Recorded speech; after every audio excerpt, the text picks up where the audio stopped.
Kenapa orang berpuasa itu haus, lapar, dahaga, dia bisa bersabar? Karena orang puasa yakin adzan maghrib pasti datang. Artinya apa? Kenapa kita mondok harus bersabar? Karena yakin besok wancine dadi kiai pasti akan datang. Amin.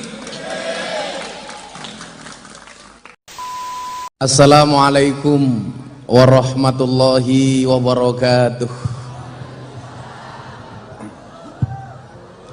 Alhamdulillahi rabbil alamin wa kafa. Assalatu wassalamu ala sayyidina Muhammadinil Mustafa wa ala alihi wa sahbihi ahli sidqi wal wafa. Subhanaka la ilma lana illa ma 'allamtana innaka antal alimul hakim wa tub alaina innaka antat tawwabur rahim. Rabbi shrah li sadri wa yassir li amri wahlul 'uqdatam min lisani yafqahu qawli, amma ba'du. Hadratal muhtaramin, para masyayikh, para kiai ingkang sampun kersa rawuh, wabil khusus sahibul ma'had Gus Abdul Azim Mujib, kiai muda yang sangat berbobot.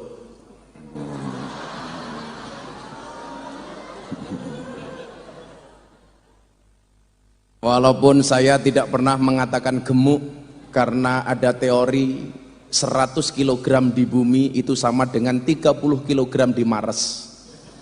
Itu artinya Gus Azim tidak gemuk, hanya salah planet.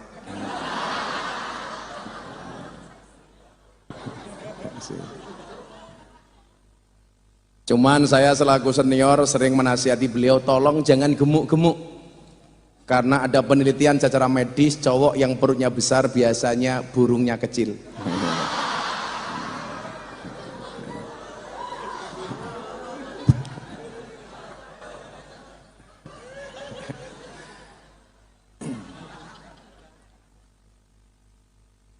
Hadir di belakang Kiai Fatullah, Gus Hadi, Gus Mizan, Romo Yai saking Gresik, dan semuanya ingkang estu kaula takzimi.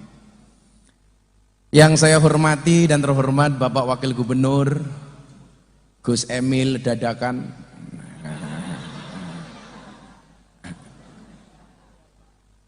berarti Pak Wagub ini satu nasab dengan tahu bulat. Semoga beliau panjang umur, amin.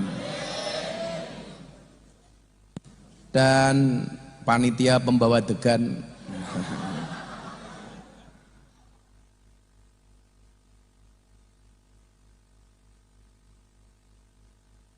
dan lain-lain. Itu apa, Mas? Jahe. Itulah bedanya jahe sama santri putri. Kalau jahe mengandung vitamin, santri putri mengandung anak kita.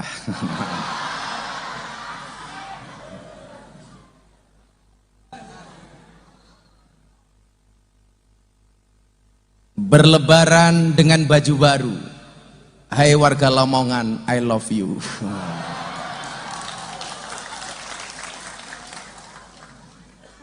Bila teman membuatmu kecewa, bila pasangan membuatmu terluka, dan bila corona membuatmu menderita, yakinlah Gus Miftah hadir dengan membawa cinta.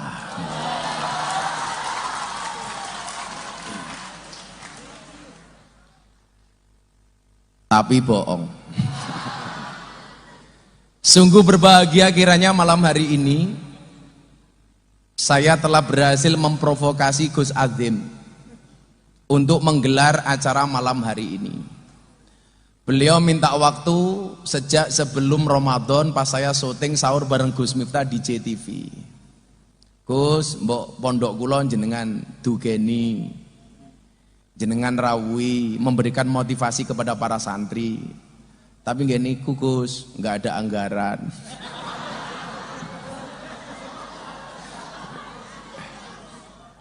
Saya langsung jawab, jenengan bentuk saya ngomong anggaran Gus ketok, wong rupamu kaya kotak infak kata.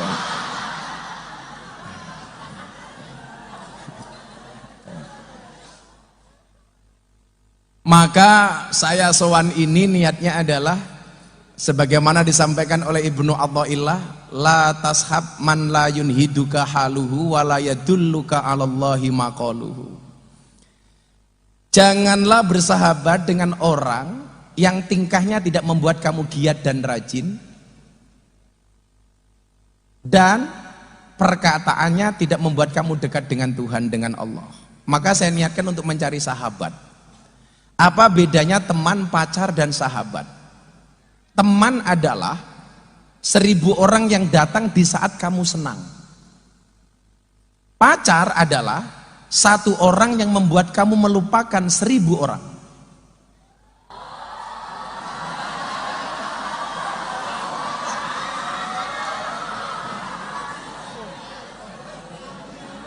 Santri putri, saya tadi kaget kok ada suara nggak ada wujud. Yang kita cari bukan teman, yang kita cari bukan pacar, tetapi yang kita cari adalah sahabat. Apa itu sahabat? 1 orang yang tetap bertahan ketika 1001 orang meninggalkan Anda. Maka dalam konteks itu kemudian dikatakan khairul ashabi mayadulluka alal khairi. Sebaik-baik sahabat adalah yang menunjukkan kamu kepada kebaikan. Saya dulu pernah punya salah. Ramadan tahun kemarin Pak Wagub tepatnya. Saat itu saya viral untuk yang ketiga kalinya gara-gara saya ceramah di gereja Bethel Indonesia di Penjaringan, Jakarta Utara. Saya dikasih naskah oleh sahabat saya dari Australia, Gus Nadir Shah, dari kitab Mausu'ah. Saya baca jam 2 malam, kebetulan banyak salah. Saya lanjut iktikaf dan qiyamul lail di masjid bersama para santri. Begitu habis sahur saya buka postingannya, ternyata banyak salah. Mau saya hapus. Abah saya dari Lampung telepon, ojo mau busak, kan niki salah bah, jangan kamu hapus. Loh niki salah bah, ojo mau hapus. Kenapa bah? Kamu akan tahu mana yang benar-benar menganggap kamu sebagai sahabat atau yang datang kepadamu hanya untuk menjilat. Dan wallah apa yang disampaikan orang tua saya terbukti. Saya telepon Maulana Habib Lutfi bin Yahya Pekalongan, bah menurut bapak kok begini, ini postingannya salah, saya membaca kitab salah, nggak boleh dihapus. Habib Lutfi jawab, bapakmu bener. Kenapa? Kamu akan tahu mana yang benar-benar sahabat, mana yang datang hanya karena pengen menjilat. Dan ternyata terbukti. Ceramah saya di gereja ditranslate dalam bahasa Inggris, sampai kemudian trending di Twitter 1 minggu. Orang-orang luar negeri, Indonesia Timur, orang non-Islam semuanya memuji saya. Sampai kemudian saya mendapatkan undangan dari wali kota Los Angeles, Amerika Serikat untuk berbicara tentang toleransi. Tapi Anda tahu, kawan-kawan saya yang kelihatannya Gus, Kiai dan sebagainya semuanya mencaci maki saya. Mereka mengatakan apa? Dasar Miftah goblok ora alim. Mbah Dem, Pondok Pesantren Kendal, beliau mengatakan kepada saya, Lereneo. Beliau mengatakan kepada Al-Fakir Miftah, apa bahasanya? Qalilum minal yakin khairum min kasirin minal ilmi wal amal. Nah, aku tahu yang kamu punya tidak seberapa, tapi manfaat. Maka sejak saat itu saya sampaikan, saya tidak alim tapi ada manfaatnya. Bagaimana Anda yang merasa alim? Apa manfaatmu? Modar gue. Ayo gue. Saya nggak ngalim tapi diundang oleh wali kota Los Angeles, Amerika Serikat. Saya nggak alim, tapi 3 bulan yang lalu Pak Wagub, saya mendapatkan 3 penghargaan dari Leprit, Lembaga Prestasi Indonesia dan Dunia. Saya pengen memberikan semangat kepada santri-santri yang ratek pinter. Santai biasanya sing dadi kiai iki malah santri yang ratek pinter tak kandhani gitu. Ya.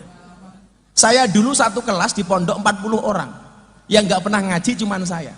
Teman-teman saya semuanya ngaji dari Ibtidaiyah sampai Ma'had Ali. Yang jadi kiai cuman saya sendiri yang tidak ngaji. Maka beruntunglah Anda yang goblok. Karena Kiai Hamim Jazili atau Gusmi mengatakan pinter kuwi penting tapi orang jamin.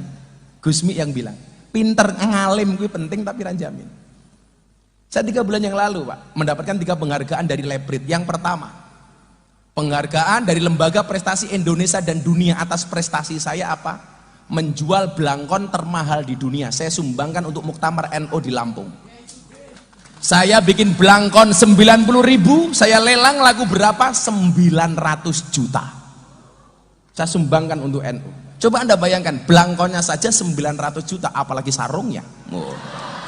Apalagi isinya. Wah. Isi belangkon, Cok.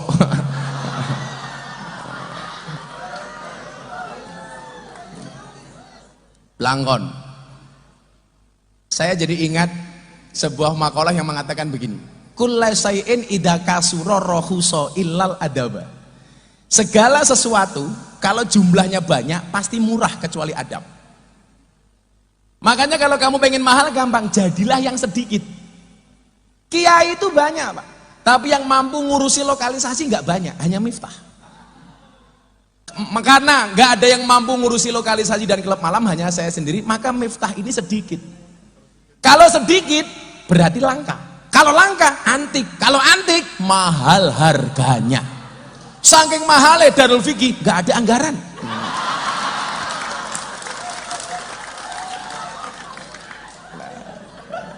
Maafi muskilah, ini bermain. Kata Gus Emil, no buat gitu loh. Rapopoh gitu loh. Satu. Yang kedua, saya dapat penghargaan dari Leprit sebagai dai yang paling istiqomah pengajian di lokalisasi dan klub malam. Sudah 22 tahun. Termasuk saya dulu ngurusi lokalisasi Doli. Saya pesan Mas Emil, saya bilang sama Bu Khofifah, mbok nama Doli diganti. Diganti nopo Gus? Alfa Doli. Loh. Pemilihan diksi kalimat itu penting ngoten lho. Doli diganti Alfa Doli. Siapa tahu dari Alfa Doli akan lahir kemuliaan-kemuliaan kita nggak pernah tahu loh. Ingat, orang jelek dan orang baik bedanya satu. Orang baik punya masa lalu, orang jelek pasti punya masa depan. Saya istiqomah 22 tahun. Gus, istiqomah itu berat? Iya, istiqomah pasti berat. Karena kalau ringan namanya istirahat. Dan untuk istiqomah butuh dicoba. Cobaan pasti banyak. Kenapa? Karena kalau sedikit namanya cobain. Menjalaninya harus ikhlas. Ciri ikhlas, diam. Karena kalau ngomong namanya iklan. Makanya saya bilang, kalau hidupmu diselimuti masalah, bersabarlah. Berarti kamu masih manusia. Karena kalau diselimuti wijen namanya onde-onde. Dan kalau Pak Wakil Gubernur mau makan onde-onde yang enak, carilah yang wijennya ganjil.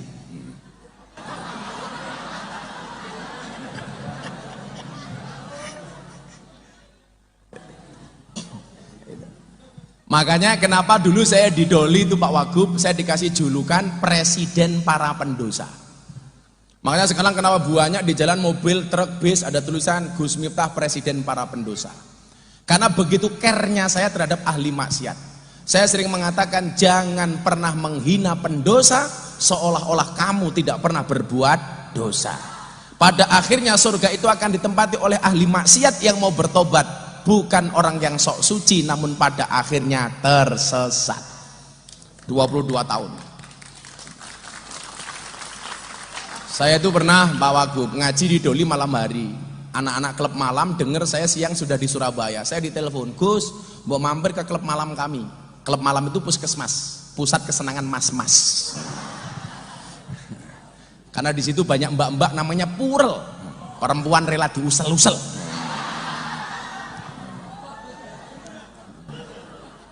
Pekerjaan mereka mewarnai kehidupan rumah tangga orang lain. Saya ditelepon, Gus, mbok mampir sini, anak-anak LC Purel pengen ngaji sama Gus Miftah. Saya pikir mereka sudah siap dengan pengajian. Begitu saya datang mereka dugem. Sudah musik jedak-jeduk, di depannya banyak botol alkohol. Saya masuk, mbak-mbaknya sudah menggunakan pakaian dinas masing-masing. Begitu saya datang, musik dihentikan, mereka bilang, acara selanjutnya tausiah dari Gus Miftah. Begitu saya mau naik panggung, mbak-mbak dengan pakaian seksi semuanya minta selfie.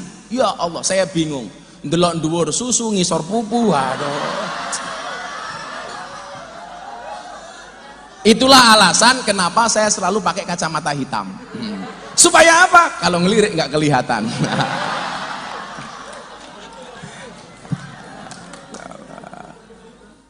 Tapi apa? Saya selalu sayang dengan mereka ya. Ini kalau adik-adik santri Darul Fikih pengen menempuh jalur kayak saya, itu peluangnya besar, Mas. Ya.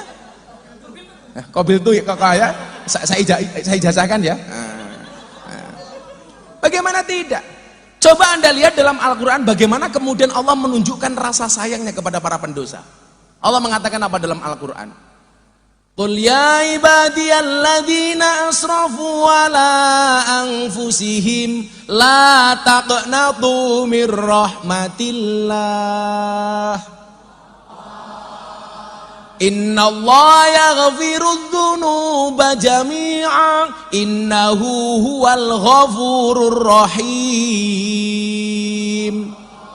Coba kepada para pendosa Allah tidak mengatakan katakanlah wahai hambaku para pendosa, enggak. Wahai engkau ahli maksiat, enggak. Tetapi Allah menyapa dengan kalimat yang lembut, ya ibadi, hei hambaku. Kenapa? Karena Allah pengen menampakkan kedekatannya dengan para pendosa. Makanya kenapa saya tidak pernah membenci mereka sama sekali. Makanya terkait itu saya dapat penghargaan yang ketiga dari Leprit. Apa? Sebagai selebriti yang paling banyak wajahnya dilukis di bokong truk. Hampir 300 truk, lebih bahkan, bokong truknya digambar wajah Gus Miftah. Yang paling menyedihkan satu, mobil tangki sedot WC. Ada gambarnya Gus Miftah dan quote-nya nggak asik, silitmu adalah rezekiku. Jadi Mas Emil, saya itu ternyata banyak dilukis itu, Gus. Itu bukan karena wajah saya yang ganteng, tetapi karena quote-quote-nya nemplek itu banyak. Maka saya sedang merintis membuat buku judulnya Gus Miftah Master of Quote. Karena saking banyaknya quote-quote saya nasihati para santri umpamanya, hei para santri, orang yang niat belajar dimanapun akan mendapatkan pelajaran, tapi orang yang tidak niat belajar sedang belajar pun dia tidak akan pernah mendapatkan pelajaran. Quote. Saya memberikan motivasi kepada para jomblo yang belum menikah, pakai quote. Allah mengatakan dalam Ar-Rum, wa min ayati an khalaqalakum min anfusikum azwajan, Ar-Rum 21. Saya sampaikan dalam bentuk quote. Allah menciptakan manusia berpasang-pasangan. Artinya apa? Kalau kamu tidak punya pasangan, jelas kamu bukan manusia. Makanya sejomblo-jomblonya kalian saya doakan segera berakhir. Amin. Di mana berakhirnya? Kalau tidak di pelaminan, minimal di pemakaman. Ada yang jomblo di sini? Oh, kamu jomblo nih? Santai. Kalau kamu dikatakan dasar kamu jomblo, kamu jawab, sorry saya jomblo bukan karena saya nggak laku, tapi karena memang nggak ada yang mau. Satu hal untuk kamu, akan datang satu saat kamu akan dipertemukan dengan orang yang tepat, yang kedatangannya untuk menetap bukan karena nafsu sesaat. Kalau untuk santri-santri putri yang ada di sana, tolong dengarkan ya, cantiknya wajahmu hanya akan membuat laki-laki menatap, tapi cantiknya akhlakmu akan membuat laki-laki menetap. Wow.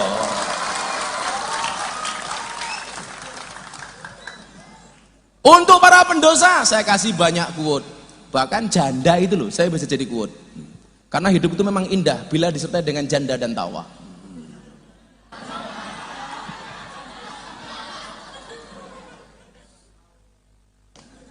Kalau kamu menikah dengan janda, bersyukurlah.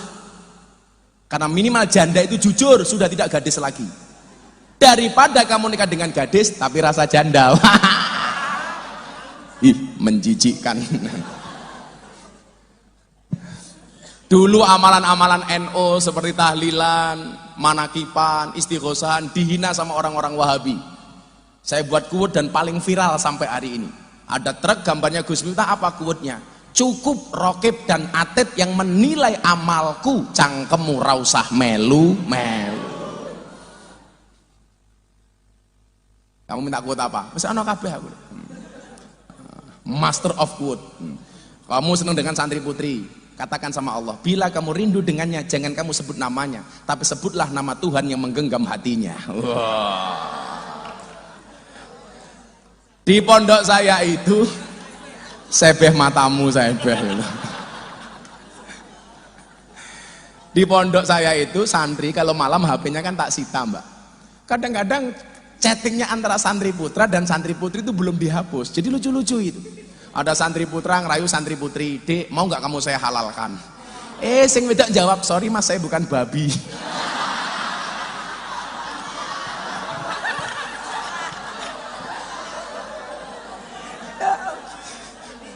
Parah. Ada lagi santri namanya Wahyu, setiap nembak cewek santri putri nggak pernah diterima. Akhirnya santri putri saya tanya, "Hei Mbak, kenapa kamu ditembak Wahyu nggak pernah mau menerima?" "Sorry Bah, saya tidak bisa menerima Wahyu." "Kenapa?" "Karena kalau saya terima nanti saya dikira nabi," katanya. Wahyu. Nah, maka adik-adik begini ya, ayolah, jadilah santri yang dinamis. Kalau kemudian kita pernah baca satu kaidah, wal ismu minhu mu'rabun wa mabniun. Isim itu ada mu'rab, ada mabni. Jadilah santri yang mu'rab, jangan mabni. Jadilah yang dinamis, jangan statis. Ya kan? Saya dulu begitu mau ke Jogja, bapak saya cuma pesan begini, "Nah, ingat-ingat, kalamuna lafdun mufidun kastakim." Waktu itu saya mikir, ini tujuannya apa bapak saya ngomong ini? Ternyata titik tekannya pada kalimat mufidun, jadilah orang yang berfaedah dimanapun. Kemudian apa? Istiqomah. Bapak saya itu kalau nasihati dengan cara-cara sepele seperti itu. Begitu saya viral, bapak saya bilang apa sama saya?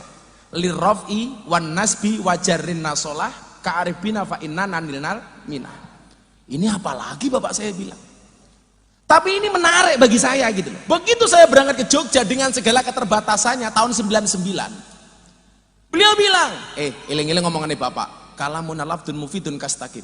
Padahal saya nggak pernah ngaji alfiyah. Teman saya semuanya ngaji, saya nggak ngaji sama sekali. Karena memang tugas saya waktu itu tidak untuk ngaji, tapi melayani kiai yang ngajar ngaji. Oke, saya berangkat. Ternyata benar. Begitu saya masuk Jogja, dihadapkan kepada satu kondisi, ketemu dengan orang-orang yang adat istiadatnya, amaliyahnya beda dengan saya. Kenapa? Saya terlahir sebagai orang NU, harus berhadapan dengan lingkungan Muhammadiyah.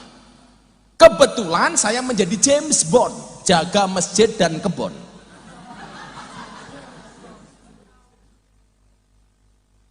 Saya ingat kata-kata bapak saya, mufidun, kamu harus berfaedah nak. Maka saya menyesuaikan diri dengan lingkungan saya Muhammadiyah. Alhamdulillah maafi muskilah, nggak ada masalah. Masalahnya hanya satu, gara-gara saya tinggal bersama orang Muhammadiyah, saya kurus, berat badan saya hanya 40 kilo. Kenapa ikut Muhammadiyah kurus? Pak, soalnya Muhammadiyah belas ratau ono selamatan. Ora ono mangan-mangan belas itu. Sekere-kere aku. Begitu saya menikah dengan orang NU tahun 2004, saya kembali ke lingkungan NU, saya langsung gemuk. Kenapa saya nikah dengan orang NU gemuk? Iya, karena susunya cocok.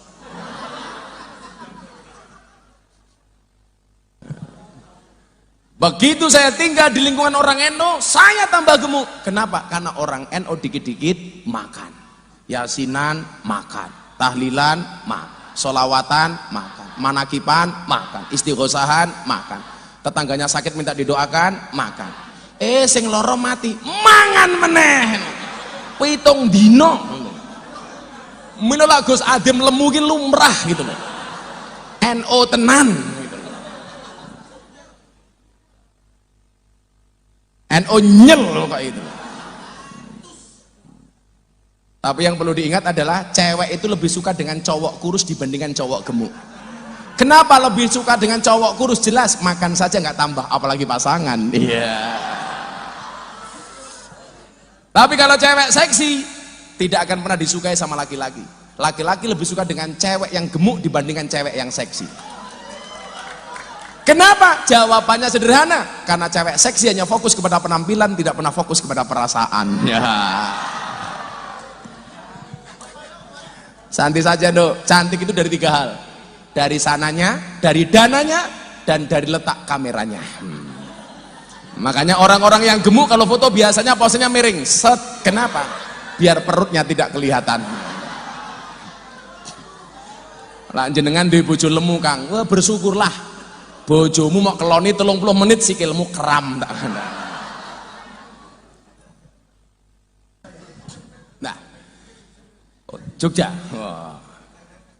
Pantesan raine kaya gudeg. Coba, wal ismu minhu mu'rabun wa mabniun. Jadilah yang mu'rab, dinamis. Jadi jangan sampai kemudian ada istilah santri kin desa gitu. Sekarang Anda penak, sudah punya role model bagaimana kemudian santri menjadi orang top. Coba dilihat, sekarang santri mau jadi apapun itu bisa.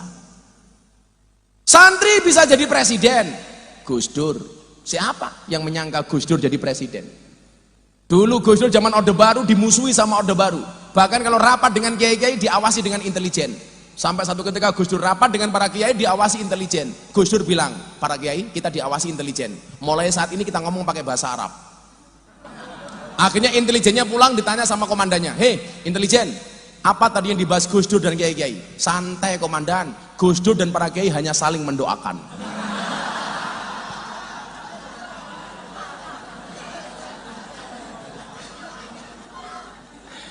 Makanya Kiai, kalau saya besok menikah lagi, saya pengen menikah dengan cewek Arab. Jadi enak. Kalau istrinya marah, serasa mendengarkan tartil Quran gitu loh. Kek sadaqallahul adzim. Moh. Kalau saya ditanya wani apa enggak? Nunggu takdir. Kalau memang ada takdir, bagaimana saya bisa menolak takdir?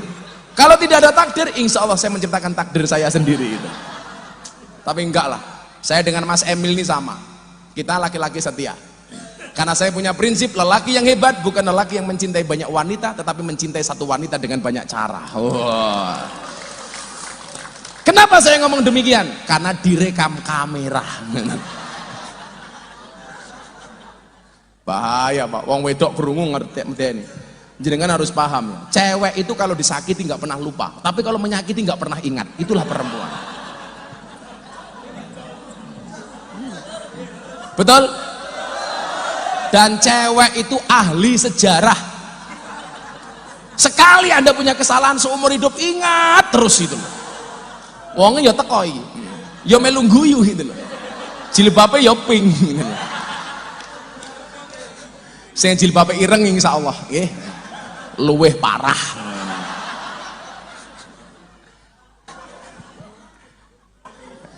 Oh, Bu Wakil Bupati.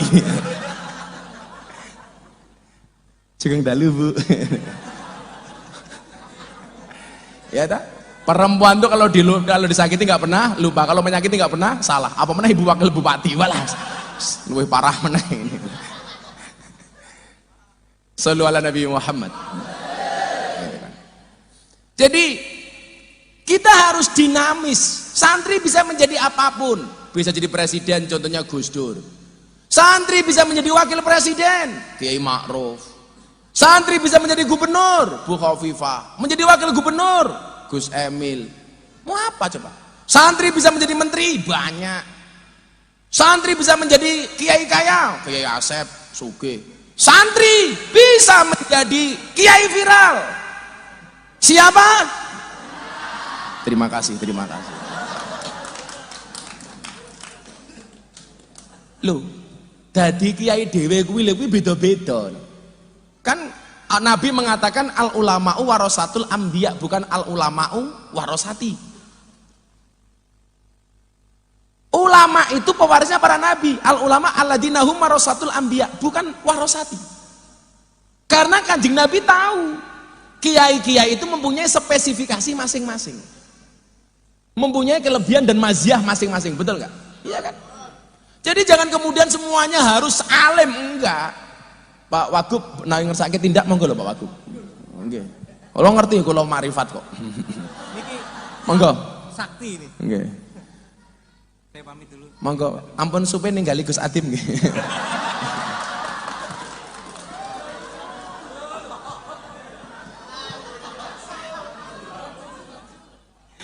Monggo Gus Emil matur nuwun.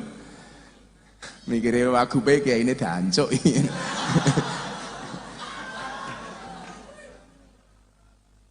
Shallu ala Nabi Muhammad. Kok ngomong-ngomong saya nggak dikasih kopi ya? I need a cup of coffee, oke? Okay? Kopi.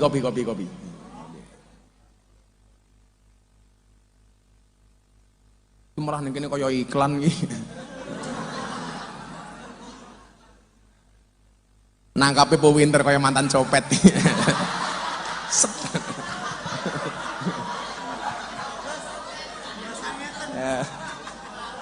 Nangkape Po Winter kaya mantan copet.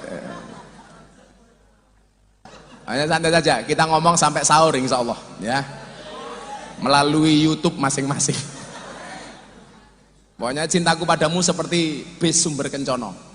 Semakin malam semakin ugal-ugalan. Kopi! Oh, kopi.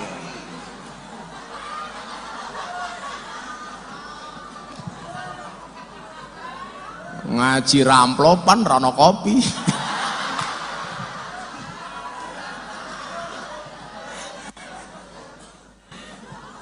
Salah.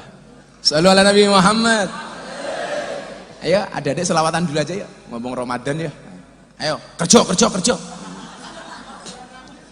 Insyaallah sesuk Gus Miftah, Gus Atim, Gus Mizan, Gus-gus ning ngarep iki mlebu surga sing awal bocah-bocah hadroh. Amin. Tapi ya kuwi Gus-gus kelon karo bidadari awakmu hadrowan tok. Keteplak.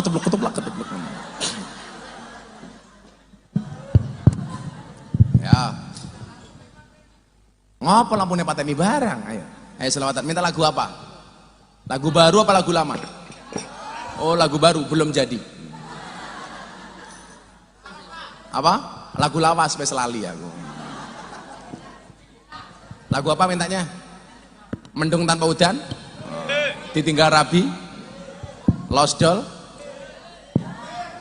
Ditinggal Rabi? Lost Doll? Lost Doll ndang lanjut lehmu maksiat. Tutukno seneng murasah mikir akhirat. Nanging elingono yen Israel nakokno kabarmu tandane iku ora rindu, nanging pengen banget jabut nyawamu.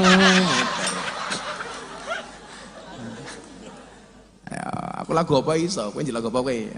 Aku ngerti lagi. Iki lagune cah iki ketake Kimcil Kepolen. Pancene kowe pabu nuruti simbokmu, jare yen ra ninja ra oleh dicinta, apa kaya ngene rupane wong kere.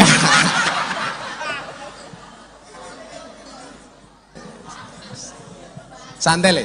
Kalau teorinya anaknya Nabi Adam, yang laki-lakinya jelek, istrinya cantik. Sing lanang ganteng, sing wedok elek. Kan rupamu elek, toh. Insya Allah sesuk bojomu remuk. Sallu ala Nabi Muhammad. Ya lagune santri. Atiku rasane loro. Sik. Wanre iki. Kaget aku. Ya rasa semangat. Anggaramu nggak jelas. Keteplak. Katanya mantan kuli saiki. Rada ada ini sangka mikile di band pitch control.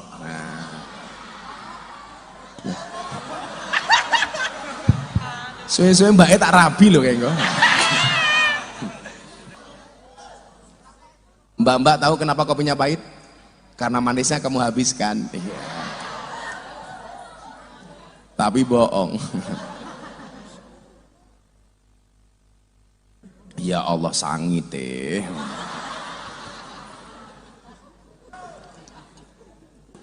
Gus Adim, kita itu kayak kopi saja lah, pahit sih tapi banyak yang mencintai. Ya.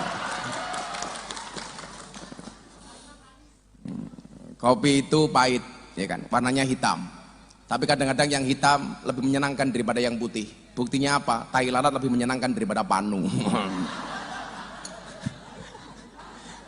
Bu Wabu meminta apa, dengan saya apapun saya ada, Bu. Cuman pesan saya satu, berbukalah dengan yang jelek. Kenapa? Karena berbuka dengan yang manis kasihan kamu, nggak ada yang ngajak berbuka puasa. Kan wajah kamu jelek. Tantele, berbukalah dengan yang halal. Karena yang manis belum tentu mau dihalalkan. Nah, misake. Muga-muga sok bojomu ayu, amin. Rondo anak 15. Jarane jomblo tak ajar lho kowe. Oh iki. Adek Gus Adi. Oh, kowe iki lemu le. Lah wong mangane akeh tetep kuru itu dua kemungkinan, anugerah atau azab.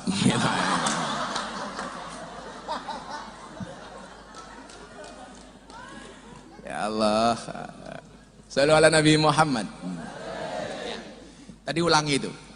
Ya, saya bilang begini ya, saya sepakat dengan konsepnya Gus Bah bahwa kiai itu harus pede dengan spesialisasinya. Contohnya dokter. Dokter itu dianggap orang pinter, orang alim di bidangnya. Dan dia pede loh. Tulisi dokter umum, dokter spesialis THT, dokter spesialis dalam, dokter spesialis jantung. Walaupun menurut saya dokter itu nggak pinter. Buktinya apa? Setiap orang datang ditanya, kan goblok. Gus Azim jenengan sakit nopo? Ditakoni. Dokter itu yang pinter cuma satu, dokter hewan. Nggak pernah ditanya, langsung disuntik. Orang no, sapi toko takoni sapi, kue loro opo. Nah. Dokternya nesu karo aku, sing goblok ki wong Islam kok Gus. Lah nopo dokter? Wong Islam ku ya lucu, sing ngentut bokonge ngopo sing wudu sing diraupi raine. Nggih dokter, kenapa orang Islam itu sing ngentut bokonge wudu sing diraupi raine? Padha karo dokter, ngopo sing lara matane kok sing disuntik bokonge. Mbok matane kuwi disuntik aku. Kenapa yang kentut bokongnya wudu yang dicuci mukanya? Karena rasa malu itu tempatnya di muka bukan di bokong. Makanya begitu kentut tut isin aku. Orang tut isin aku ora mungkin. Nah persoalannya adalah dokter itu pede untuk menampakkan keahliannya. Kenapa kemudian kiai-kiai tidak pede? Sehingga kemudian apa? Membuat umat ini bingung. Pada dawe Al-Quran, fas'alu ahla dzikri in kuntum la ta'lamun. Bertanyalah kepada ahli dzikir ketika kamu tidak mengetahui sebuah persoalan. Kalau saya mau ke Darul Fikih nggak tahu alamat Darul Fikih, yang saya tanya siapa? Yang saya tanya orang yang tahu alamat ke Darul Fikih. Kalau cuma tanya GPS, halah sering diuter-uter ke tak kandani. Maka namanya GPS, gunakan penduduk sekitar. Ya kan? Kenapa kemudian jadi kiai nggak pede? Umpamanya di sini ada alumni Rembang kayak Gus Mizan. Gus Mizan ini umpamanya ahli fikih. Tulis di depan pondok, Gus Mizan ahli fikih. Kan keren gitu loh. Umpamanya Gus Adzin ahli ilmu alat, keren. Miftah ahli maksiat, keren gitu loh. Kenapa? Karena falikulli syai'in maziyah. Semua orang punya kelebihan masing-masing. Nggak mungkin saya sama seperti dengan Gus Adzin. Nggak mungkin lah. Body saya six pack, beliau enggak kok. Nggak mungkin sama.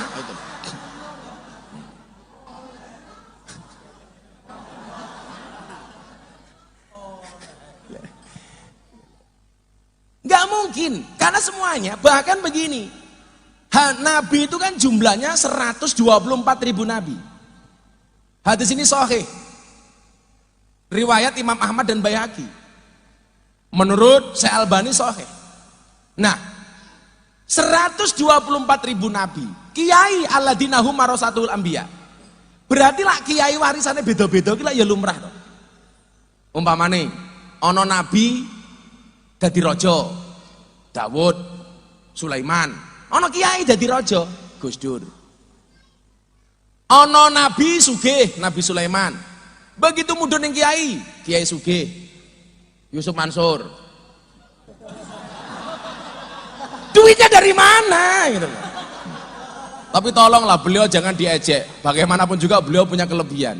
Bagaimanapun juga beliau juga bermanfaat. Iya kan? Saya hari ini kalau lihat TikTok tuh mesake banget gitu. Malah tinggi meme. Bapak butuh apa? 1 triliun. Ya Allah itu loh. Janganlah beliau kita doakan. Karena banyak kiai kaya ya, Kiai Asep Mojokerto kaya. Ada nabi gagah Musa. Begitu turun ada kiai gagah Ya kayak Gus Maksum, gagah, ya kan? Ada nabi alim, siapa? Nabi Khidir. Begitu turun, ada kiai alim, Kiai Said, Gus Koyum, Gus Baha, alim. Dan gak harus sama gitu. Dulu saya dibilang begini, Gus. Oh, dai itu syaratnya kudu alim kayak Gus Baha. Pertanyaannya, orang kayak Gus Baha itu nggak banyak.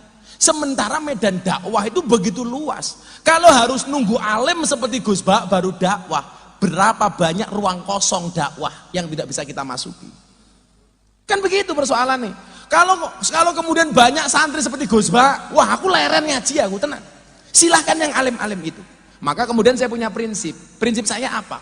Berdakwahlah sampai alim, jangan nunggu alim baru berdakwah. Berangkatlah ke masjid sampai tua, jangan nunggu tua baru ke masjid. Beribadahlah sampai ikhlas, jangan nunggu ikhlas baru sedekah. Kan begitu pemahamannya. Loh, kita bersyukur loh bangsa Indonesia punya orang seperti Gus Baha, Gus Koyum, Pak Kiai Said, macam-macam. Tapi jangan kemudian kita membuat patokan-patokan yang justru membuat kita sulit. Jadi kemudian apa? Santri nggak pede, walah aku mulai rawani dakwah neng omah ngopo, aku orang alim kayak Gus Baha. Ini susah kalau begitu. Pemahamannya seperti itu. Ada nabi kere, Nabi Isa. Begitu mudun. Ya ono kiai kere. Umpamane Gus Mizan, umpamane lho iki, umpamane lho iki. Gak enak belas itu. Ya semuanya punya kelebihan masing-masing. Ada nabi ganteng. Siapa? Nabi Yusuf. Begitu mudun, ono kiai ganteng. Sapa?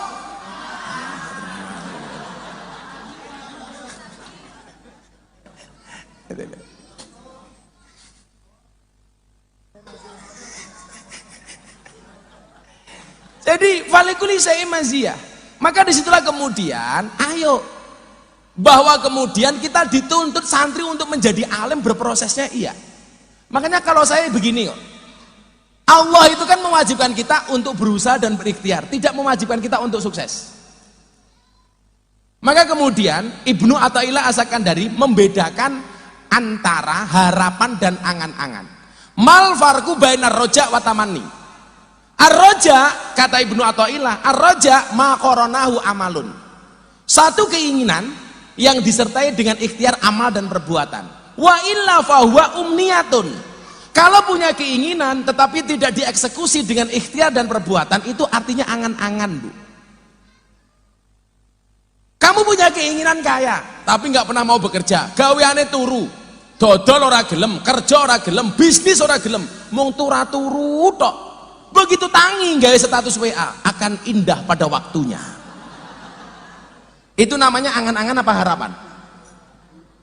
Angan-angan apa harapan? Angan-angan itu halusinasi. Walaupun orang mengatakan apa? Afirmasi. Salah. Tolong bedakan antara halusinasi dengan afirmasi. Afirmasi itu lebih kepada harapan, halusinasi itu kepada angan-angan. Contoh begini adik-adik ya, saya memberikan nasihat kepada Anda yang santri-santri ini. Saya dulu tahun 99-2000 berangkat ke Jogja, bapak ibu saya nggak kirim uang sama sekali. Ibu saya bilang begini, "Le, kowe kuliah kena, tapi ibu ora kirim duit. Wong ibu ora duwe duit. Ibu mboten usah kirim kula duit, mangkirimi Fatihah kalih sholawat mawon." Dan ternyata mandi. Makanya tolong yang anak-anaknya di pondok kirimi Fatihah, kirimi sholawat. Atau anaknya di rumah kok nakal, turu cekel sirai disolawati. Allahumma sholli ala sayyidina Muhammad wa ala ali sayyidina Muhammad. Muga-muga anakku soleh al-Fatihah. Mandi. Bapak duwe bojo cangkeme cerewet gampang, turu cekel cangkeme. Allahumma sholli ala sayyidina Muhammad wa ala ali sayyidina Muhammad. Muga-muga bojoku cangkeme ra cerewet al-Fatihah itu. Di Fatihah tetap cerewet, tambahi Yasin sak tahlile. Semudar-mudar dhewe pokoke iki. Pati itu ketika saya mau makan kan nggak punya uang nih. Setiap kali saya mau makan saya doa begini. Allahumma barik lana fima rozaqtana wa qina adzabannar. Ya Allah, hari ini saya nggak bisa makan. Tapi satu saat saya harus bisa memberi makan orang. Mau tidur, bismika Allahumma aya wa bismika amut. Ya Allah, saya tidur nggak punya tempat ranjang. Nggak punya ranjang, tapi satu saat saya harus bisa memberikan fasilitas untuk orang biar tidur nyenyak. Itu ketika kemudian saya lakukan dengan ikhtiar, itu namanya afirmasi. Tapi kalau hanya sekedar omongan, itu namanya halusinasi.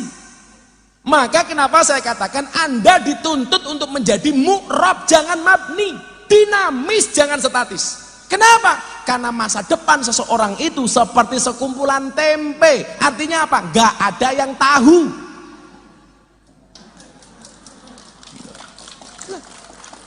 Masa depan seseorang itu seperti sekumpulan tempe, gak ada yang tahu. Kalau kamu sekarang nyantri dibilang begini, santri mau jadi apa? Tak kasih tahu ya. Kalau ada orang lain mengatakan mimpimu terlalu besar, katakan kepada mereka, bukan mimpiku yang terlalu besar, tapi pikiran kalian yang terlalu kecil. Santri ele, senggagah. Saya pernah diskusi sama Gus Adim dan juga Gus Kausar. Waktu itu Gus Kausar bilang begini sama saya, Gus, nyuwun saya nggih kula matur kalian jenengan, kata Gus Kausar. Kenapa Gus?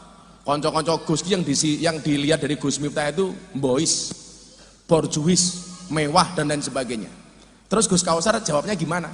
Gus Kausar bilang sama saya, Gus Kausar jawab begini, lu ojo mau pada ke Gus Miftah ki kaya awak-awakmu. Lah kenapa Gus? Lah Miftah ki ngajine di kalangan middle high, di kalangan konco-konco artis pejabat. Maka kemudian penampilannya menyesuaikan dengan siapa yang menjadi audiennya. Lah kaya awak-awakmu nganggo barang branded, ketemunya tukang tandur, tukang macul, yo beda gitu loh. Loh, wah Bu Bagus malah cengengesan, bener Bu, bener gitu loh. Sekarang soalnya begini, saya mohon maaf ya, mau saya sampaikan, kiai-kiai NU itu hanya fokus dan berebut di kolam yang sama, sing diurusi podo gitu. Neng desa-desa itu bagus, tapi ada lagi peluang yang sebenarnya cukup segmented. Lah selama ini kita berebut, kalau ngaji, saya datang ke satu daerah di Batam, alhamdulillah saat ini ngerawuke Gus Miftah, kalau wingi Kiai Anwar Zaid, di semua tempat seperti itu. Sementara di kalangan menengah ke atas, kalangan artis, pejabat, gak ada yang masuk. Makanya begitu saya dapat tawaran dari TV, saya tolak waktu itu. Habib Lutfi dawuh, le tomponen. Kalau semuanya dakwah di kalangan grassroots, yang dakwah di kalangan menengah atas siapa? Maka akhirnya saya ngambil acara waktu itu di Trans 7, kemudian di iNews. Besok ini setelah lebaran saya punya acara di Antv. Judul acaranya Jalan Dakwah Gus Miftah. Sehingga kemudian apa? Kelompok-kelompok Wahabi yang selama ini menguasai menengah ke atas, mulai kebakaran jenggot. Wong memang duwene mong jenggot.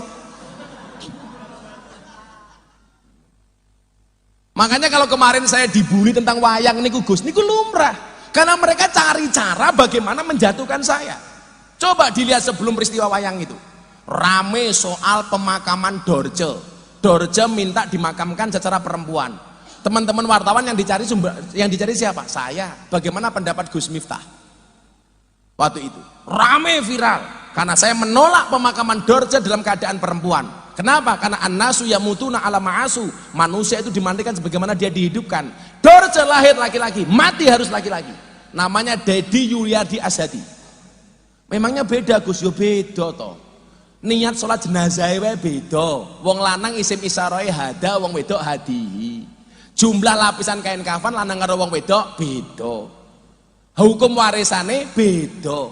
Bahkan cara ndongake lho beda. Wong lanang Allahumma firlahu domirehu, wong wedok Allahumma firlaha. La lanang hu wedok ha, banci hu ha.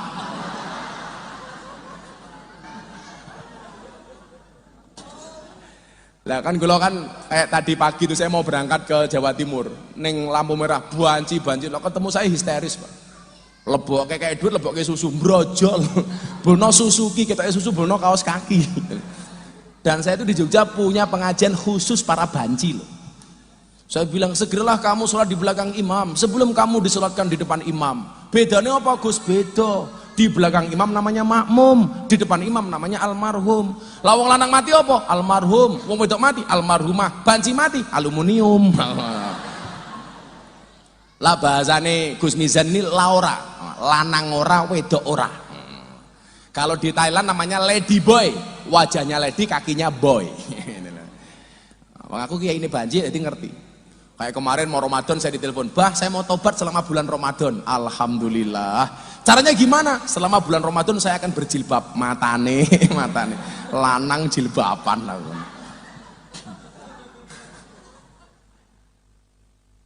Ini segmen yang harus kita masuk. Dulu coba Anda lihat, Seorang Tengku Wisnu yang mengatakan artis hijrah sudah berani mengatakan Fatihah bagi yang mati tidak diterima dan tidak ada dasarnya, itu bid'ah dolalah. Kalau masih ingat, gitu. Kenapa? Karena kiai kita nggak ada yang masuk ke sana. Makanya kemudian apa? Saya masuk. Lah kemarin mereka kebakaran jenggot, soal Dorce Banci tanya saya, soal kripto tanya saya, terakhir soal Vanessa Angel tanya saya. Ini peluang. Artinya apa? Santri kemudian kamu bisa keren. Makanya saya bilang sama Gus Kausar sama Gus Adim, loh aku kudu keren. Supaya apa? Santri-santri itu terprovokasi untuk menjadi keren kayak saya. Kan ngono loh. Orang kok sarungnya ngelinting, ngambune kelembak menyan, bajune jamuran, pecine mambu. Aduh, sempake bolong-bolong. Itu ono sing di wilayah itu ono. Makanya kenapa saya membuat gerakan namanya Gerakan Peduli Kiai Kampung Nusantara. Karena saya mempunyai simpati dengan mereka. Bahkan kalau saya ditanya, Gus, siapa idolamu? Idola saya Kiai Kampung. Kuwi wong paling mukhlis, ngurusi yasinan malam Jumat senajan to jamaah mung 50, tahlilan, sholawatan. Mereka garis terbawah mempertahankan amaliyah Ahlussunnah wal Jamaah. Coba, maka kalau saya ditanya, siapa itu? Mbah Moden idolaku. Ning kene sing ngurusi wong mati jenenge apa, Le? Moden kuwi wong penting. Tapi Bu nyuwun sewu, di mana-mana Mbah Moden ini enggak diajeni tak kandhani. Lah duwe mantu polisi matane mendelik, mantumu sapa? Polisi. Mantumu sapa? Moden. Polisi kuwi penting, Moden ra kalah penting. Polisi mati sing bungkus sapa? Moden. Moden mati bungkus dhewe.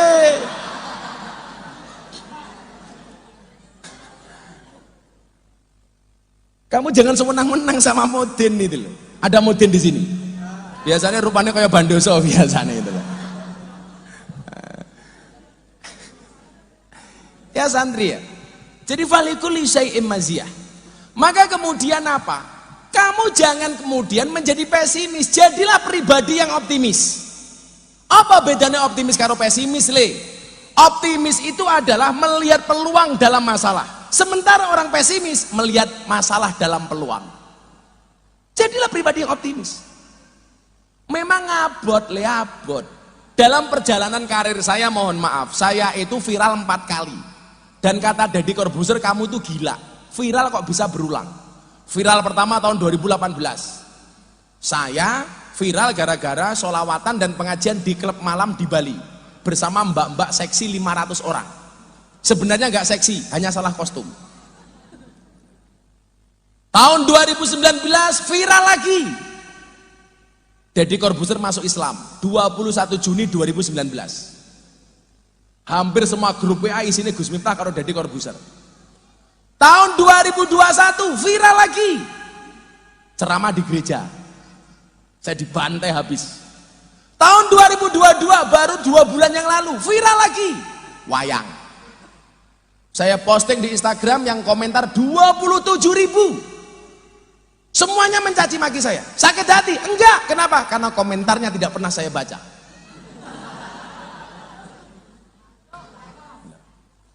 Kok masuk Pak Eko? Masuk Gus Miftah goblok gitu loh. Iki Miftah bro, Miftah ora Pak Eko.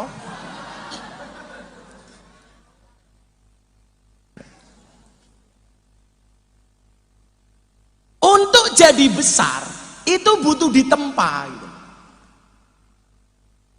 Tapi saya meyakini idza sadaqal azmu wa duhas sabil.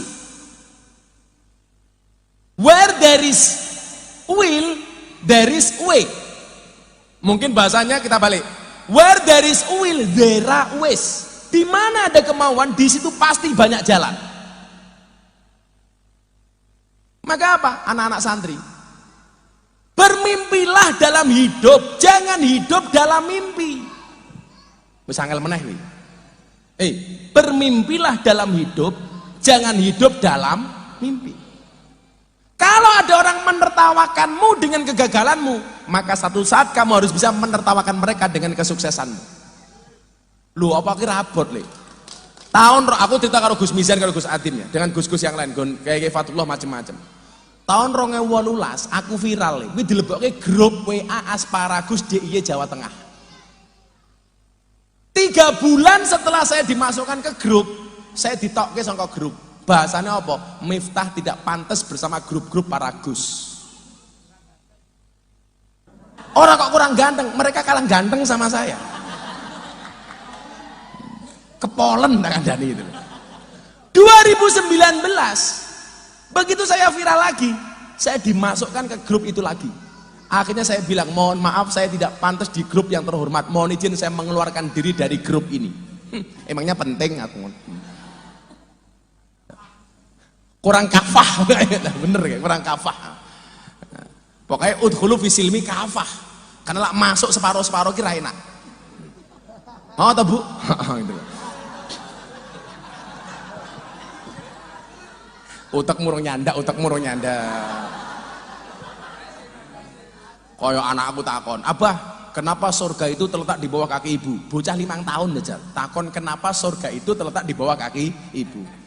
Enggak tak jawab. Ya anakku ngamuk, kiai viral raison jawab. Makanya saya jawab, iya nak, surga itu terletak di bawah kaki ibu. Karena kalau di antara 2 kaki ibu, surganya bapak. Aku yang kena. Lihat.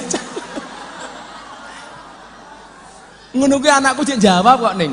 Oh ala pantesan wau ibu mlakune alon-alon. Lah ngopo? Wedi surgane rusak.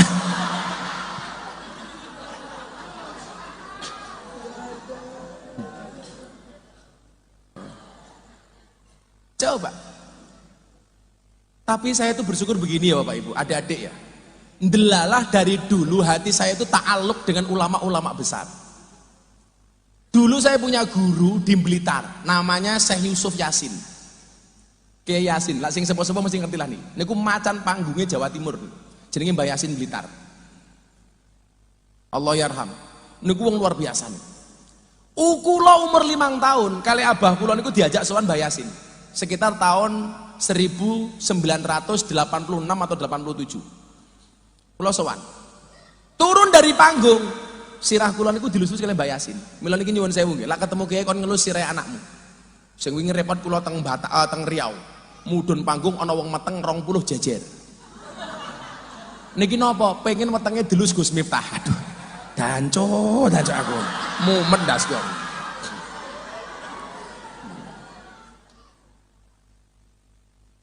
Kesempatan mbahmu wong meteng kok kesempatan iki lho. Saya dulu dilus begini sama kiai-kiai itu, sama Mbah Yasin Blitar itu. Begitu ngelus kepala saya, Mbah Yasin bilang sama bapak saya, bapak kula niku teng Ploso mbiyen niku sering dikunjungi kali Gus Maksum. Makanya kula mbiyen zaman ra duwe duit mesti sowane Gus Maksum. Jadi bapak saya itu di Gotaan, di Ploso niku sering dikunjungi kali Gus Maksum. Lah Gus Maksum niku senengane ceritane bapak kula niku senengane nyolongi beras santri-santri sugih. Didom ning Gotaane santri kiri. Lah dilebokke sarung Gus. Begitu dimasukkan sarung, berasnya kecer-kecer. Bapak saya matur sama Gus Maksum, Gus, niku lho berasnya kecer-kecer. Ora apa-apa Mur, sing krungu keduman apa meneh sing kelewatan.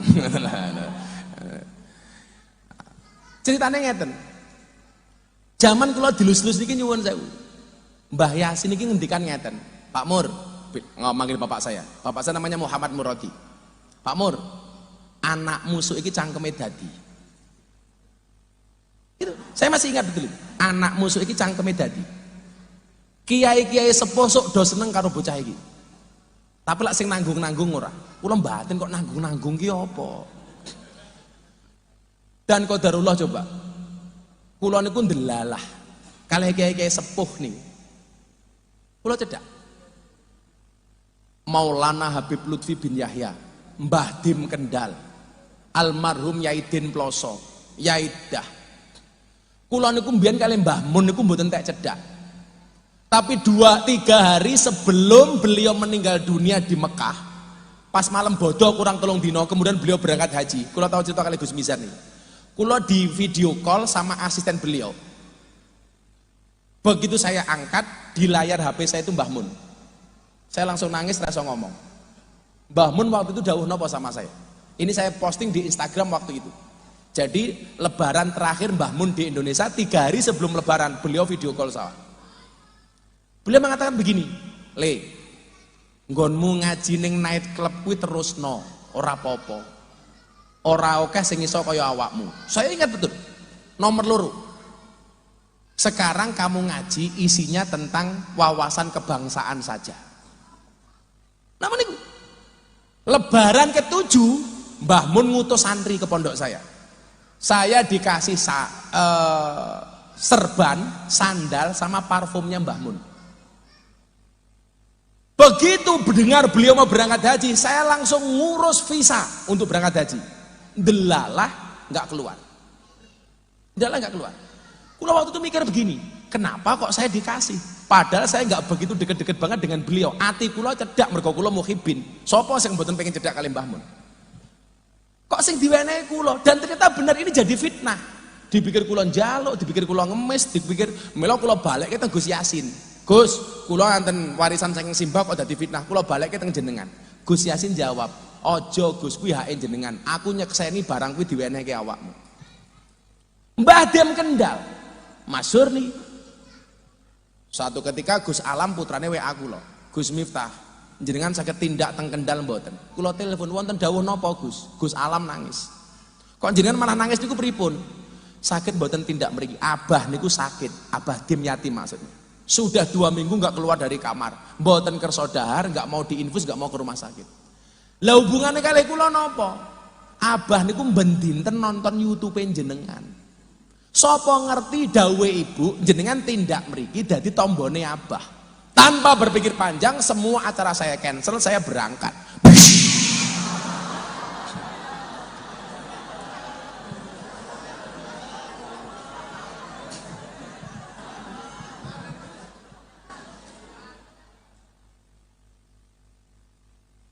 Kalau kamu kaget lumrah kan kamu kayak pohon pisang.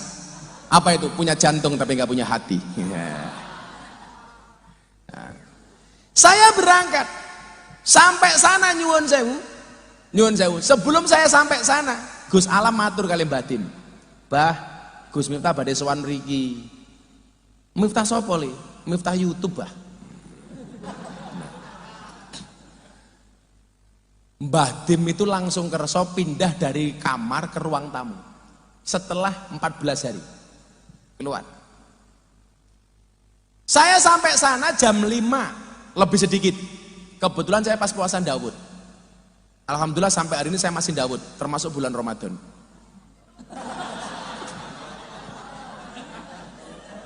Ya orang Ramadan kok Daud gitu. Saya dulu kan gemuk, saya kayak Gus Adim itu. Saya dulu 108 kilo. Alhamdulillah saya puasa Daud, nggak makan nasi, nggak makan gula. Saya langsung turun dari 108 kilo jadi 70 kilo. Ibu-ibu kalau mau kurus seperti itu, tapi berat Gus, gampang. Kalau pengen kurus nggak harus puasa. Apa bojomu rabi meneh? 3 bulan kuru, 5 bulan setruk, 7 bulan mudar tak kandhani. Kecut.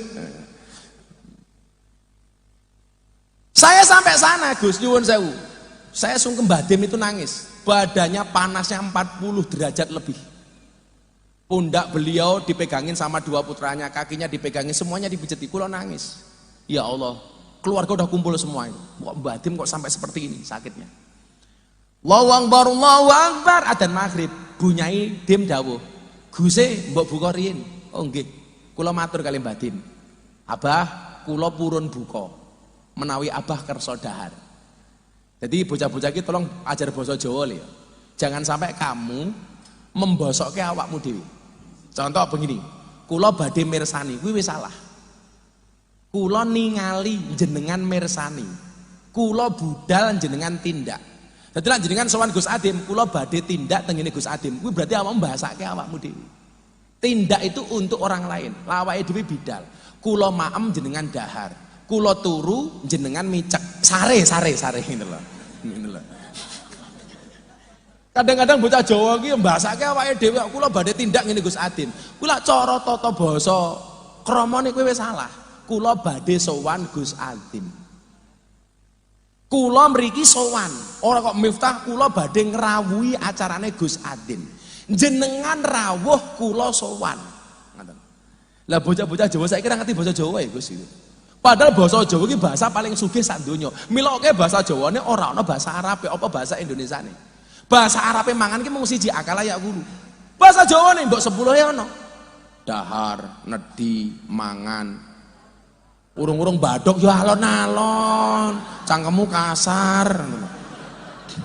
Dahar, nedi, mangan, maem, nguntal, badok, gaglak, nyekek, nutul, nyosor. Sinten menika Gus-gus teng panggung nembe napa dahar enak. Sapa kae santri nembe napa maem. Sapa kae tukang son nembe apa badok. Ngono beda-beda. Beda-beda. Lho, mila banyak bahasa Jawa ora ana bahasa Indonesia. Contoh nguyuh anyang-anyangan. Apa bahasa Indonesiane? Ora ana. Mosok kencing macrit-macrit ora ana. Kencing tawar-menawar. Ah, enak meneh. Ayo, mususi beras. Napa bahasa Indonesia nih Bu? Ora ono, mencuci. Berarti ono bedane sempak karo beras. Ayo. Lah iya to wong Jawa beras kuwi dipususi, piring kuwi diisai-isai, klambi kuwi dikumbahi, beda. Contohnya yang paling gampang, awakmu lungguh ning kono tanpa kloso, jenenge little body, silite gatel kelebon wedi. Ayo. Apa bahasa Indonesia nih? Ora ono, Pak. Ngono lho. Ora ono. Ora ono. Kunduran truk, apa bahasa Indonesia nih? Ora ono. Bahasa Jawa dilawan. Kayak aku no tamu saka Australia tak suguh sayur bung, seneng deh. Langsung takon aku, "What is this? Iki apa?" Aku medasku, bung iki bahasa Inggrisnya apa aku. Langsung tak jawab, "This is a bung." Dia tanya lagi, "What is the meaning of bong?" Bong itu apa? Kulo jawab, "Bong is the young bamboo." Malah jawab nyelekop, "Amazing. Kenapa Mister bambu muda saja enaknya kayak gini, apalagi yang tua?" Arep mau berakoti po. Cangkem celutak aku. Akhirnya kula matur kali Abah. Ngene ya, lah awake dhewe matur jenengan dawuh atau ngendikan. Dadi awakmu salah, nyuwun sewu kula badhe ngendikan, wis salah. Nyuwun sewu kula badhe matur. Nyuwun sewu kula badhe dawuh, awakmu salah meneh. Apa jenengan ngaturi Gus Adim? Apa Gus nyuwun sewu, Gus Adim monggo matur. Wah, gua berarti ngenyek. Monggo Gus Adim jenengan dawuh utawa paring pangandikan. Ini penting loh, Pak. Tata basa seperti itu. Sehingga anak-anak kita besok kudu ngerti bahasa Jawa no. Lah wong kula ngongkon santri kula, "Le kono bahasa soto." Mulai gawake soto, kan goblok iki lho. Soto ki mbako, malah tokoke soto. Lah Gus Adim monggo jenengan paring dawuh utawa paring pangandikan. Kula tak matur. Kula matur kali Abah Dim. Bah, kula purun buka, tapi syaratnya setunggal. Abah Dim kedah dahar. Apa coba respon beliau? "Aku tak ngombe degan kaya Gus Miftah." Setelah 2 minggu, akhirnya beliau ngunjuk degan. Saya makan sampai rampung, sampai selesai. Mbah Dim dawuh lagi, "Aku pengen ngombe kae." Beliau ngersake es buah. Saya sholat maghrib kembali kepada beliau jam 7 malam. Badannya langsung turun adem. Setengah jam kemudian beliau mulai cerita, nyeritake zaman ngaji kalih Syekh Fadholis Noti, ngaji kitab Ihya. Mbah Fadhol, untuk merangkai satu kalimat ke kalimat berikutnya Gus, itu diulangi menunggu sampai sekian detik, sekian menit bahkan. Beliau ngendikan ngeten, suwe nih kok merangkai setelah 2 minggu beliau nggak berbicara. Zaman aku ngaji ngene Mbah Fadhol Senori, niku dibalani ping 10 ping 15 untuk merangkai kembali. Dan subhanallah sampai hari ini beliau sehat walafiat. Dongake Mbah Dim sehat. Lah, sakderenge Yai Den Ploso sedo, niku telepon kula. "Le kowe rene yo." Kula sowan mriko. "Wonten dawuh Mbah Yai. Aku penasaran piye ceritane kok kowe iso nambani Mbah Dim." Jadi Mbah Dim niku ya Allah, kula ki kadang-kadang isin. Gus Salam niku cerita. Abah Dim niku mben dinten mirsani YouTube jenengan Gus. Kula ganti Gus Bak napa kula ganti sing liya niku protes. "Aja mok ganti, lak ngono kuwi aku wis iso."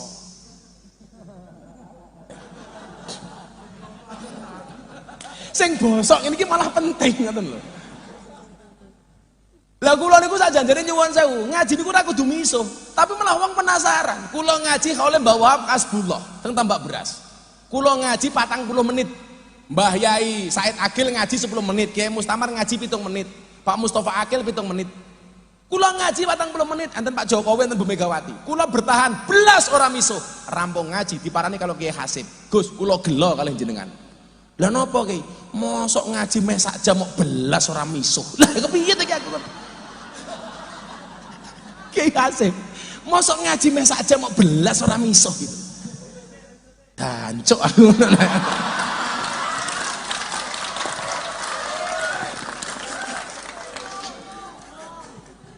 Los diol, los rarewel. Nah, makanya apa adik-adik santri ya? Saya tahu kok problem kamu di kelas itu apa. Salah satunya kamu tidak alim. Tapi jangan sampai kamu berkecil hati. Kan jelas kun aliman au muta'aliman au mustami'an au muhibban walatakun khomisan. Itu saja undang-undangnya. Berusahalah untuk alim. Kalau nggak bisa alim, belajarlah untuk menjadi alim muta'aliman. Minimal mustami'an, ngrungokke tenanan. Ora iso muhibban, menjadi orang yang cinta. Walatakun khomisan, ojo dadi sing nomor 5. Wis ora alim, ora muta'alim, ora mustami', ora muhib, tapi ngakune ngalim. Dongso dipangan uler, sak janjane bodoh ngakune pinter. Akhirnya apa yang terjadi? Becak tanpa pir, waton jeplak tanpa mikir. Ban becak tanpa pelek, waton jeplak ra nganggo utek. Tony Boster waton muni ndobose banter. Gajah diblangkoni ora sedeng. Kegedean ndase gitu loh. Mosok gajah diblangkoni kaya awakmu ya ora le. Apa bedane awakmu karo gajah? Bedane siji le. Gajah kan ndase ana belalene. Awakmu belalene ana ndase, beda le. Mula biasanya kiai-kiai itu sarungnya sarung gajah duduk. Ini sarung yang paling jujur. Dibuka sarungnya muncul belalainya. Loh, santri putri gitu. Ya paham baik. Moga-moga mbak-mbak santri putri sok oleh bojo kiai. Amin. Rambutnya gondrong. Amin. Gus Hadi. Rapi meneh Gus. Kula insyaallah. Insyaallah ora. Lah kula niku rabi meneh lawane bukan istri, media, modar aku rek. Saya punya prinsip kok. Punya prinsip. Pasangan terbaik bukan yang datang dengan segala kelebihannya, tetapi yang tidak meninggalkan kita dengan segala kekurangannya.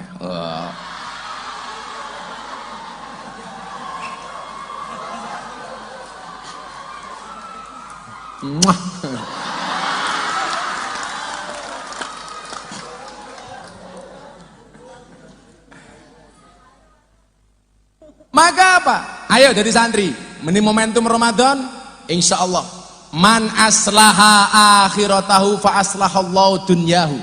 Barang siapa membaikkan akhiratnya, maka Allah akan membaikkan dunianya. Yakin deh, yakin.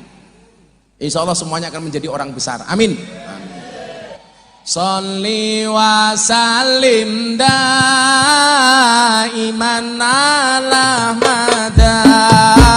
Sholli wa sallim daiman ala mada. Wal ali wal ashabi man qad wa'ada. Wal ali wal ashabi man qad wa'ada. Sholli wa sallim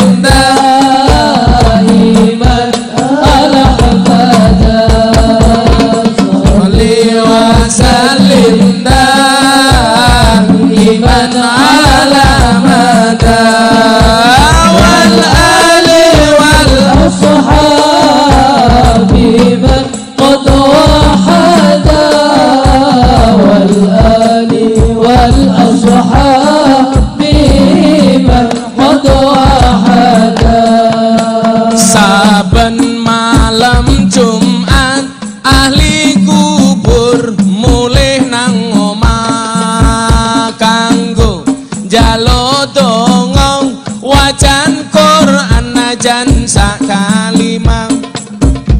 Lamun ora dikirimi banjur bali brebes milih bali nang kuburan mangku tangan tetangi nisan salli wa sallim daiman ala hamada salli wa sallim daiman ala hamada wal ali wal ashabi man qad wahada wal ali wal ashabi man qad wahada kebaco temenan ger ana turunku kowe ora wireng padha mangan tinggalanku lamun aku bisa bali ning alam donya bakal taring kesih donyaku sing isih ana salli wa sallim daiman ala hamada salli wa sallim daiman ala hamada wal ali wal ashabi man qad wahada wal ali wal ashabi man qad dijawab sing banter kami cinta tanah air Indonesia kami bangga jadi bangsa Indonesia NKRI akan selalu kami jaga demi kejayaan bangsa Indonesia salli wa sallim daiman ala hamada salli wa sallim daiman ala hamada wal ali wal ashabi man qad wahada wal ali wal ashabi man qad wahada sallu ala nabi Muhammad. Akhirnya lirraf'i wan nasbi wa jarrin nasolah, jadilah seperti domir na yang tetap konsisten. Mau ketemu rofa dia tetap menjadi na, mau ketemu nasob tetap menjadi na, mau ketemu jer tetap menjadi na. Artinya apa? Ketika marfu kamu berada di atas, tetaplah konsisten bahwa kamu adalah seorang santri. Ketika kamu mansub datar-datar saja, ya tetaplah konsisten kamu menjadi santri. Dan ketika kamu majrur, jer dalam kondisi terendah sekalipun, tetaplah seperti na, dia tetap konsisten dalam semua keadaan. Jangan sampai kemudian kalian keluar dari Darul Fikih mengatakan ketemu Gus Adim kayak mbiyen mantan kiaiku, itu bekas pondokku. Tetap Darul Fikih begitu kamu keluar, tetaplah kamu merupakan alumni, merupakan santri. Maka jangan pernah ketemu pacar kamu bilang mantan, ini adalah alumni. Supaya apa? Bisa reunian.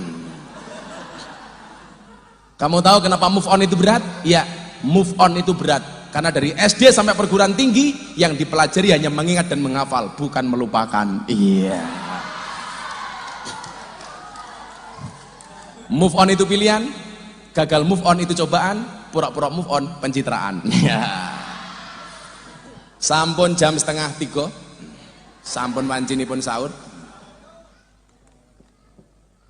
Mudah-mudahan bermanfaat obrolan yang tidak manfaat ini. Sangat bermanfaat nggih, muga-muga bisa memberikan motivasi kepada semua para santri. Insyaallah. Ingat, jangan pernah mengulangi kesalahan yang sama. Kenapa? Karena masih banyak kesalahan lain yang harus kita coba ya. Adik-adik sekalian, terakhir saya sampaikan kenapa orang berpuasa itu haus, lapar, dahaga tapi dia bisa bersabar? Jawabannya sederhana. Kenapa orang berpuasa itu haus, lapar, dahaga dia bisa bersabar? Karena orang puasa yakin adzan maghrib pasti datang. Artinya apa? Kenapa kita mondok harus bersabar? Karena yakin besok wancine dadi kiai pasti akan datang. Amin. Yakin. Masuk pokoknya. Kenapa kaca mobil bagian depan jauh lebih besar daripada kaca spion? Jawabannya adalah karena masa depan kita jauh lebih besar daripada masa lalunya. Terima kasih. Assalamualaikum warahmatullahi wabarakatuh.